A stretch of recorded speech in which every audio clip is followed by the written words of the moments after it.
All right, good afternoon. Welcome back here to Trader Minute. Great to have you aboard. I just want to go out and take a look at Market Vibe here with you and some of the stuff that's happening out there. We saw the market basically reverse, almost 60 points from its highs here today. If I come in and put a 1-minute chart on it, you can kind of see that, see this move. And, we got this kind of rolling on downhill. Here we go, going to flush, and then we get this 20K upside volume. And we get a 20-point move basically in a few minutes. That's pretty major, and really comes down to what happened at that time. Well, we got Brexit news that basically Theresa May and the cabinet have come to an agreement. So this drama that's been playing out for well over 3 years now is going to continue to play out for another 3 years, and if not longer than that. Would it have created this type of reaction had the day not been like what it is? No, it wouldn't. If today had been a pretty flat day, nominal day in the market, it would have been, we'd hardly be able to see it. But right now, we're looking at a market that, is still struggling to find any price stability, which still has a lot of fears, and those fears are twofold. One fear is, oh no, I'm in. I got to get out. And the other one is, I'm out. Uh-oh, I got to get in, right? It works both ways. It absolutely works both ways. And, into the close here, we're seeing a little bit of, uh-oh, I got to get in coming into the markets. Now, what's interesting about the move here today is this morning we saw a 1-point improvement in the market vibe. This afternoon, near the lows, we saw a 1-point deterioration, and right where it sits just before I got on video, the market vibe was the same as it was yesterday. There's just not a lot of internal movement going on. When you back out and you look at, things like transports that really are an integral part in driving the market vibe, they're up slightly today. Just not a whole lot, compared to the last, little bit. In fact, they're at the same level they were last week at this time. You look at small caps, which have been lagging. I've read a few blogs here today about the bear market in small caps. I think they're a little late, but here's small caps today. They're down 0.2%. Right? They're down to 0.2%. It's one of those where I don't know that you can let a gap up kind of fool you this morning as far as thinking the magnitude of change in this market is so much greater because of that gap up, eroding. That's not an uncommon thing to see after we've had a market do what it's done here. In fact, you can go back and look back here in this February, March, April mess. There were plenty of those gaps up and sells, right? We've talked how do, when we have a correction like this, how, we get this uptick and then we get this secondary down leg, which we talked about coming into the market. When does this end? What does this look like when it ends? Well, oftentimes, not every time, but oftentimes, it'll end on a gap down. There'll be some sort of gap down that gets bought up. Now, it doesn't mean that all the sellers will go away and they're never going to be any more selling anymore, but it tends to be a really nice, kind of buy point. Yes, options are expensive, so you have to be a little careful from an option standpoint. But, for me, that's kind of what I'm looking for, to want to be a net buyer of some of this dip action.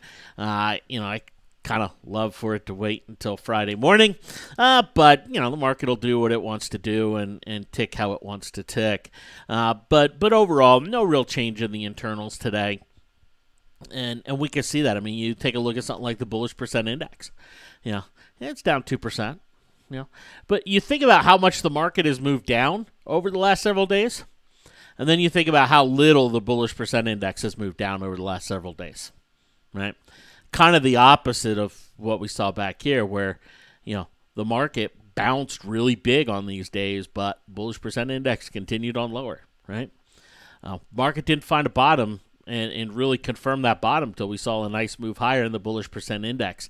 So, this is one where, yep, market keeps on moving down, but, the bullish percent index is not mimicking it to anywhere near the same degree. That doesn't mean that it can't eventually, but it does suggest that there is still going to be some, some pretty heavy upside type days to come out there. When we look at the metrics as a whole, it's a pretty neutral picture. It is very much a neutral picture. Look, I understand. You turn on the TV, you turn on the websites and everything else. It doesn't sound like that, right? It's one of you, made a comment earlier about, is this blood in the streets? And the reality is, no, it's not blood in the streets when we're talking about a market that's down 1%, which is what the S&P was at near its lows. It was down a little more than 1%. That's not blood. That's not anywhere close to blood, in the streets. It's, it's just kind of a little trickle. So there's a lot going on out there. There's a lot of positives, meaning, there are a lot of stories that you can look at and say, you know what, this story is really starting to look a lot better. I think you could argue that the Micron story looks better today from both a chart standpoint and a fundamental standpoint and its going forward story standpoint than it did 4 months ago. Looks better today. Holding up okay today? All right. Does that mean everything, does that mean, it's safe or anything? No, because the reality is a lot of these stocks are still going to be prone to the market, and they're still going to, be prone to those market moves. But, it's still one where there's some real positive stories, like a Nike that are out there. But I don't think we can look at today's price action and say anything other than, yep, there's still positive stories. This isn't price action where you go, okay, I can buy this and go. And I mentioned this morning that if the morning gap holds, it'll be a nice thing to kind of buy off of and use. But the gap didn't hold, right? The gap didn't hold, so, okay, it's not there. And, it's not something you can really base off of. So stocks like Nike are still in a little bit of no man's land. There's still, consolidation elements coming into play. Now, we may see a gap up tomorrow, fresh break above the 7-hour, and that may be that would be an interesting sign as far as, okay, you know what, ready to move, and probably one that I would buy. But, those are still, that still has to happen. It really hasn't, come into play here just yet. But this morning we talked about how some of the market internals were kind of stacked in a bullish fashion from a sector summary standpoint, right? And very rarely when you see that in the morning, when you see a bullish stack on these sectors in the morning, do you see, a big rip lower in the market. Today we got one. We got a rip lower in the market, but overall the market's probably going to end fairly flat. And that's about, what we would tend to expect on a day when, we get some selling in there, but to see an absolute, washout type of day, you tend to see the sector stacked a little bit differently. Now, one sector that really moved from the morning is the financial sector. We still see utilities and consumer staples on the bottom here. Even with Apple, tech is down, but this is still a fairly bullish stack. But these financials, they are what really kind of rolled over this afternoon. Or earlier this afternoon, and you take a look at something like a Bank of America, it went from 28 down to 27 or 26.70. I mean, that's a monster move. You look at J.P. Morgan, looks about the same, and they're snapping back a little bit here, with this rally this afternoon, and I wouldn't be surprised to see the market end green here today. But, they're snapping back a little bit. Goldman Sachs has kind of been in the news and has been, definitely unloved. We've heard some comments about, even from the Fed today about bank regulation and needing to loosen some of the bank regulations. But there's fears that, hey, Democrats in power in the, in terms of, having some congressional power now, do some of the restrictions on the banks actually start to ratchet up instead of loosen? And that becomes a question, and that's, one of the big things that we're seeing with the banks. But this has given some of these banks an opportunity to trade back into really, what has been over the last years a really interesting buy position, right? And you take, and I'm not buying them today, right? I'm not going to step in and buy an option on them today. But you start to take a look at Bank of America and the fundamental chart and the price to book value here that has been about 1. On times where it's been really buyable or sub 1. This thing went up to about 1.3, and it's come down back here to 1.1, and so a sizable pullback in that price to book value on a company that, let's face it, here's the revenues.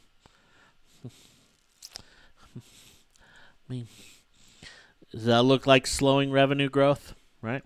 That's not slowing revenue growth. If we look at revenue estimates for the year, those estimates are slightly lower, or were slightly lowered here recently, but they're still showing a trajectory of acceleration, unlike something like an Apple. So very, very interesting move in the banks. Where my take on banks, I'm ultimately bullish, but it is one where price action. Okay, great. Do we start to set a higher low?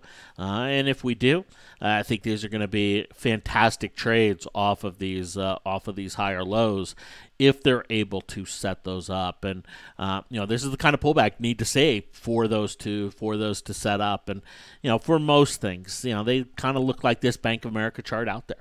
There was a drop, a rip, and now this kind of secondary dip. And this is where you come in and say, okay, where do you start to find support around this retracement level? We're seeing some of that come in this afternoon. I'd like to see a little more evidence of it, maybe a gap down and see that get bought up. And, we see that these things could be off to the races. And to see Bank of America close up above 30 by the end of the year, market's not pricing that in, right? Market is not pricing in Bank of America at 30 by the end of the year. And so if you come and you look at Bank of America options, the 30 calls on the Decembers are going for 15 cents. That's pretty cheap. You look at a 29.30 call spread for here in December, you can pick up that spread for 15 cents, 16 cents, right? That's potentially worth $1 if Bank of America goes to 30.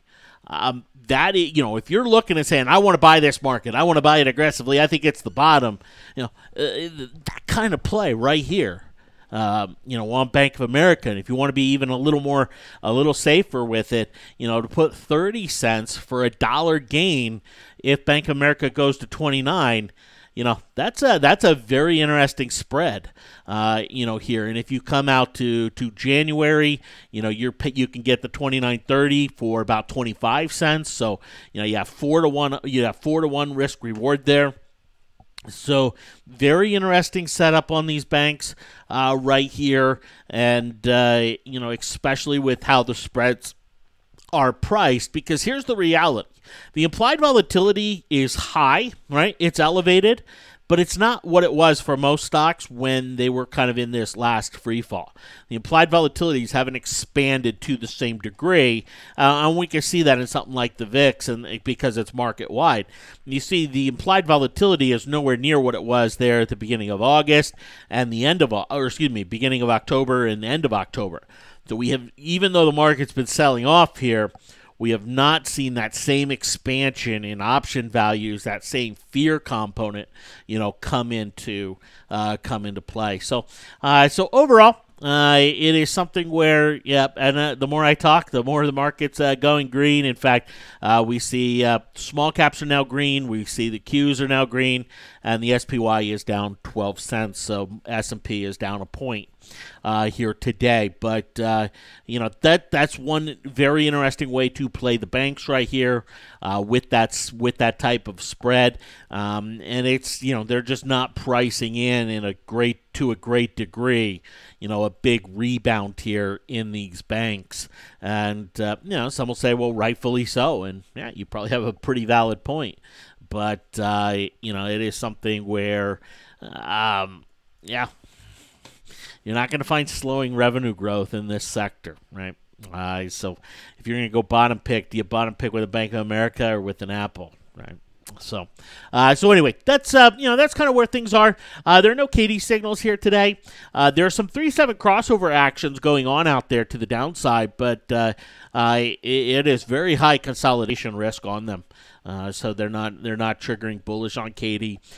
If we start to see things like Bank of America start to turn in the coming days, JP Morgan start to turn in the coming days, we had the 3-7 crossover right back here, didn't qualify as a KD signal. We got a little rally. Now we have the 3-7 downside signal here, doesn't qualify as a KD signal. Both of them because of consolidation risk, just a little high, even though, we've had some up and we had some down. But if we start to see a turn up here and we see that next 3-7 crossover, chances are pretty good that would qualify as a KD signal, and I'd love to be able to take advantage of some of those. So, some of these pullbacks, to me, that's kind of what they're starting to set up, and we get there, we'll go out and have some fun here with them. Remember, we'll be looking at Friday to start the new challenge. I tried to talk Michelle into doing it tomorrow, but that didn't work very well. I'm anxious to get going. If you can't tell, but anyway, we will be starting the challenge on Friday and heading into the week of Thanksgiving here in the U.S. The market hours are a little bit different on Thanksgiving week. The volumes tend to be a little bit different. We tend to see, we have a 3-day week, Monday, Tuesday, Wednesday. Markets closed on Thursday, and then markets open for a half a day on Friday. That Friday, it opens at the normal time and closes, 3 hours later, right? So it's only open for a 3-hour period of time. I will be here. I'll be on here for those, and I try on that Friday not to make any trades. I try to. I understand most people are with family, friends, holiday, that type of stuff. But I will make a trade if they're. If there's just something, too juicy to let go. I tend not to get too caught up in the whole holiday, retail, this much is being bought here and that much is being bought there, and this is what the sales look like. But it is one where, price action is generally king around this time. We can see a lot of consolidation, but at the same time, we tend to see some volumes lighten up, and so it does mean for some bigger moves with certain stocks that have some catalyst and have some, and have some trigger and signal associated to them. Have yourselves a great one. Thanks for being with us, and we'll talk to you later. Take care.